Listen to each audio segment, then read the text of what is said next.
எடுத்துட்டீங்களா? செமையாக இருக்குது கலர், சூப்பர். அக்கா எங்கேருந்து வந்திருக்கிறீங்க?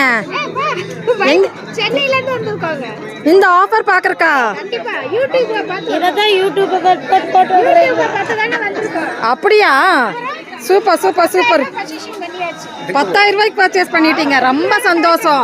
அங்கேருந்து எஸ்பிபி சில்க்ஸ் பார்க்குறக்குனே நீங்கள் வந்திருக்கிறீங்க, ரொம்ப ரொம்ப ரொம்ப சந்தோஷம். எங்கீங்க உங்கள் பொண்ணு? எங்கீங்க? பில் போட போயிட்டாங்களா? ரொம்ப சந்தோஷங்க. ஆமாம் ஆமாம், ரொம்ப கூட்டமாக இருக்குது.